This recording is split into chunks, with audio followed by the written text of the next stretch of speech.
Hi, my name is Pierre Tarnaud. I'm creative director on Absolver, and we're about to see some exclusive Absolver gameplay. So Absolver is an online action game with a focus on a very deep but accessible melee combat system. So the combat in Absolver is inspired by actual martial arts, and we wanted to create a system that was deep but accessible, and in which players could create their own custom combat choreographies. What we're seeing here is a tutorial map in the game. It's very early stage. The player has not been matchmaked with other players yet. The main part of the game is set in a small open world that is made of a dozen interconnected zones that the players can explore freely, and in which he or she is matchmaked with other players seamlessly. So as you explore the world, you will get to meet other people and build relationships with them. You can make friends, enemies, you can find mentors or students. A variety of relationships exist. And as we see here, sometimes you'll be walking in the world and suddenly somebody else is there. This, however, is a single player tutorial because it's there to teach the player the basic game mechanics. So we wanted to do a combat system that is pretty accessible, so it's easy to pick up and play. It's a 3D real-time combat system, but we added enough layers of depth, as we'll see, to have an actual competitive PvP experience, because the endgame of Absolver is becoming the best Absolver and fighting others like you in PvP. So here we see that the special defense of that character. In Absolver, every player can choose a combat style, and each style has a different special ability. This combat style has the parry ability, so the character is able to parry attacks if he does it in the right timing, which I kind of messed up here, but we'll see it a bit later on. So that's one mechanic. Another, which we saw earlier, is what we call perfect attacks. So when you nail your attacks, your successive attacks in the right timing, the character will flash golden, which makes the attacks chain faster and stun the enemy a bit longer. So that's what we're seeing here. It's really an incentive to be in the flow of combat. Another game mechanic we're seeing here is the feint, which is cancelling the build-up of an attack to trick your opponent into doing a feint. So that's this black ghost we can see at times. So this is especially useful against human opponents. Once you feint, you get into this high-level mind game, kind of tricking your opponent into doing a dodge or a parry, and that allows you to follow up really quickly with another attack while your enemy is recovering. So that's once you kind of get to know the attacks of your opponent, that is something that is very important to tackle. So now we're going to see something that is really the core of Absolver, which is the stances and the combat deck edition. The idea is, in Absolver you have 4 different stances, represented by this diamond. In each stance you have a sequence of up to 3 attacks, which you see on top, an alternative attack, which you see down. The idea is that every stance starts in one stance and goes into another one. So for instance, here we're going to make a sequence of attack that starts front left and that finishes front left. I can go into training mode. I'm going to see that if I chain these moves and I keep attacking, they loop on themselves. But I could go ahead and change that and decide that one stance actually goes to a different stance. Here, my 2 front stances both loop on themselves. But the idea is that any attack always chains smoothly with the attacks that follow.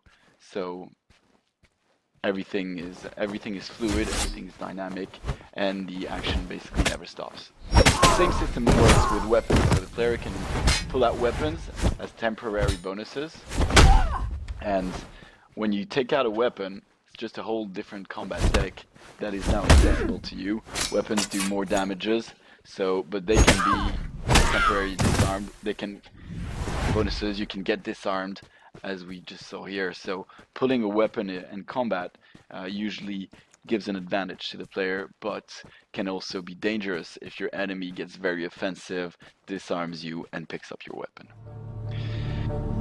So now we're going to see another part of the game,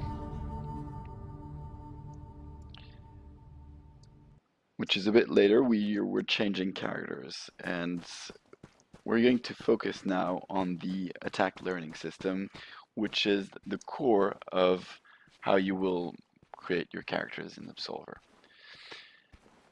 So in Absolver, as you explore the game world, you'll meet other enemies, whether they're NPCs or players. And when you fight somebody, whether it's an NPC or player, they attack you with an attack that you don't know, and you'll learn that attack progressively, which is what we're seeing here. Here I'm using the Absorb ability, which allows me to avoid being stunned or pushed back by an attack, and that allows me to counterattack right away. So I do receive damages, but if I counterattack, my damages are mitigated.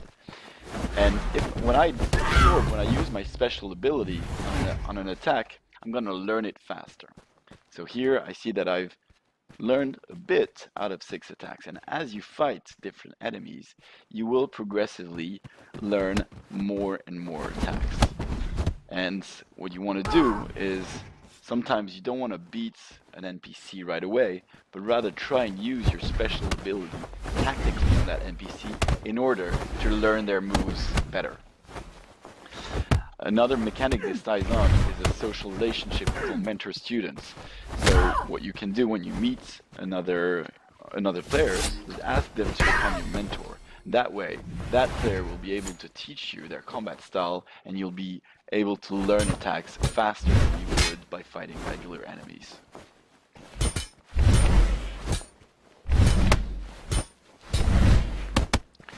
So here I'm trying to absorb the enemy's attack, not to kill it right away. There we go. I've learned some of 3 different attacks. Now this character here seems a bit more dangerous, so I guess I'm gonna be careful in the early stages of combat. Valid tactic is to kind of get to know the moves of your opponents. That way you'll be able to counter the opponent more efficiently. This enemy has a combat style that has avoid as special ability. So my enemy can sidestep, duck under my attacks. He cannot parry or absorb, but he can certainly make these very short and fluid avoidance moves that allows them to follow up really fast and attack me. Every time my attack is a bit too predictable, the enemy ducks under it. So I've got to be careful here, maybe get some feints in order to get the edge in combat. Here I'm taking another stance. My back stance, I know that I have a low attack that allows me to beat that enemy. The enemy hasn't picked up my sword, so I can go ahead, pick up that sword. My health is pretty low, so I'm gonna heal up and keep on exploring that zone. So we're not going to show too much of that zone here, but before we jump to PvP, we wanted to show a bit of the customization system of Absolver. The general principle is that every gear, every piece of equipment, and we've got 9 different equipment categories in Absolver, every piece of equipment has specific parameters of weight and protection. And so you're kind of making that trade-off between weight that slows you down and protection that gives you, mitigates damages, and sometimes gear protects you better against blunt damage. Sometimes gear protects you better against cut damage, which is typically the damage that players get from weapons. So you're making these trade-offs as you equip, and all these equipment categories are fully compatible.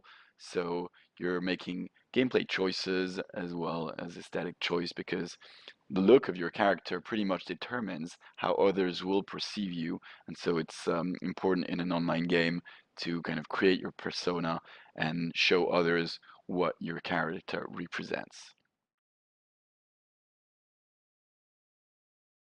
Okay, so now what we're going to see is some player versus player combat. What's important to note is there are two forms of PvP combat in the game. Either what we're seeing here, which is players matchmake together in the world, and these players have decided to fight, but these players could actually have teamed up and go on into co-op PvE instead of fighting. But they chose to fight, and so here they are fighting. So we're gonna see different moments of a variety of fights, and look at the tactics involved. So this was an earthquake tower. What we can see are the floating shards in the back of the characters allow them to use special weapons and powers. So you need shards to pull out your weapon, but you can also use a shard to create a shockwave or other thing. So when confronted with an enemy who is a weapon, the good tactic is to be very effective in order to try and disarm him, but that's not always possible.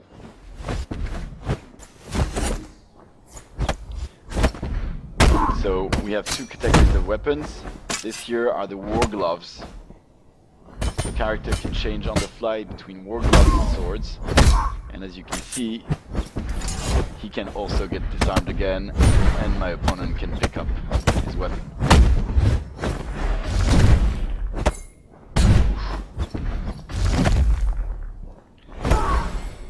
As we saw previously, it's very important to stay focused and keep these perfect attacks that make your character flesh golden, because that's how you get the faster edge in combat.